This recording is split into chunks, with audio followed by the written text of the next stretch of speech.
చర్చిలో కూర్చుని అన్ని అబద్ధాలే పడతారు క్రైస్తవులు.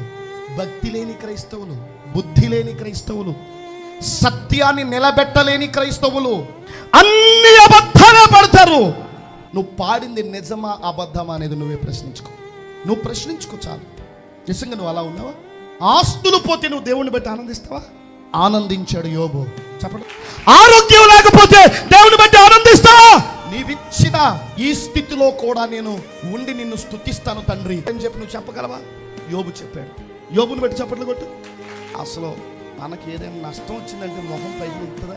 మనకి ఏదైనా కష్టం వచ్చిందంటే మొహం పైకి లేస్తుందా? చెప్పండి. దయచేసి గమనించాలి. నీ ముఖ కవళికల్ని చూస్తున్నటువంటి దేవుడు నీ నమ్మకత్వాన్ని లెక్క గట్టట్లేదని నువ్వు అనుకుంటున్నావా? ప్రకటించే నేనైనా వినే నువ్వైనా ఆయనకు సమానమే. నేనేం పై నుండి ఊడిబడలా. నాకెంతో నీకు కూడా అంతే. నేను ఎట్లుండాలని దేవుడు చెప్పాడో అట్లే ఉండాలి. నువ్వు ఎట్లుండాలని దేవుడు చెప్పాడో అట్లుండడం దేవునికి మహిమ. అందుకని అందరి నమ్మకత్వాన్ని రాస్తున్నటువంటి దేవుడు ఉన్నారు. పిల్లలు, పెద్దలో, మీరు దేవుడి దగ్గర ఎటువంటి నమ్మకమైన జీవితాన్ని కలిగి జీవిస్తున్నారో ఆలోచించండి. మనం గొప్పగా పాడుకుంటున్నాం పాటలు, కానీ ఆ జీవితం మనలో ఉందా? ఆచరణలో ఉందా? మన ఆలోచనలో ఉందా? అర్థం